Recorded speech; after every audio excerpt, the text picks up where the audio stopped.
Today, the 27th annual San Diego Latino Film Festival is ready for its second launch, this time online.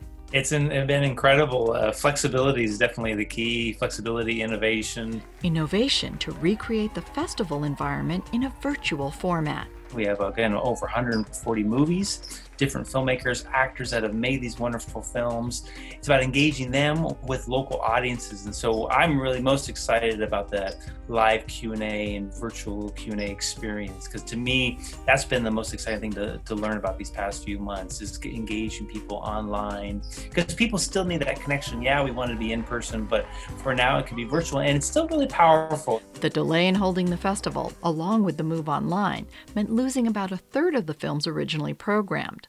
Most of those were bigger titles with more recognizable talent, says exhibitions manager Moises Esparza. The loss of those films has definitely given some of our smaller films to kind of take the spotlight, which is really exciting and I think speaks authentically to what a festival should be about. Highlighting emergent filmmakers who may not have distribution strategies in place, or distribution for that matter, and they're really relying on festivals as sort of their lifeline. The festival's executive director, Ethan Vontillo, agrees. Those are films that we should, as local San Diegans, be supporting and try to get these more Latino voices in front of the screens and more directors behind the camera. So it's important that we support these independent and maybe smaller films that we're screening at this upcoming festival. Programming is divided into showcases by tags, such as Frontera for local filmmakers, Somos for LGBTQ, and Un Mundo Extraño for horror. So I encourage people to pay attention to those tags, because those are kind of our way of nudging people in the direction of interesting themes and topics that we think would appeal to them. There's something for everyone, but what's most exciting is that there are films that push people out of their comfort zones, thanks to the daring programming. Yeah, so we are definitely envelope pushers. At least I try to be with some of my programming selections.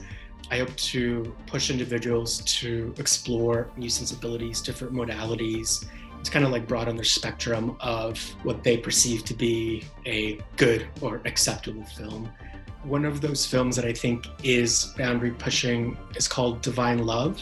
It places religion in the context of the not so far into the future Brazil, and how religious overzealousy in a way has taken over society and controlled every aspect of the way of life.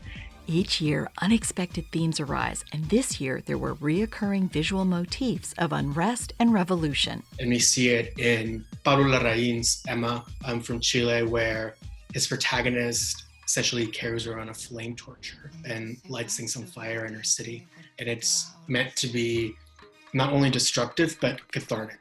That unrest can also be comic. I really love Pecado Original. It strikes me almost as a comedy of manners that just aren't maybe made that frequently. It has a slight screwball edge, which I definitely appreciate. But when you're watching it, it really does maybe push at the boundaries of what a romantic comedy is. Whether in person or online, the San Diego Latino Film Festival celebrates art and diversity. Let's get together and talk about these movies, talk about the issues in the movies, celebrate and support these filmmakers. Because remember, it's important to support independent artists and filmmakers during this time of crisis. Buying a ticket is an easy way to show support for the festival and to encourage artists to continue their work during this pandemic. Beth Accomando, KPBS News.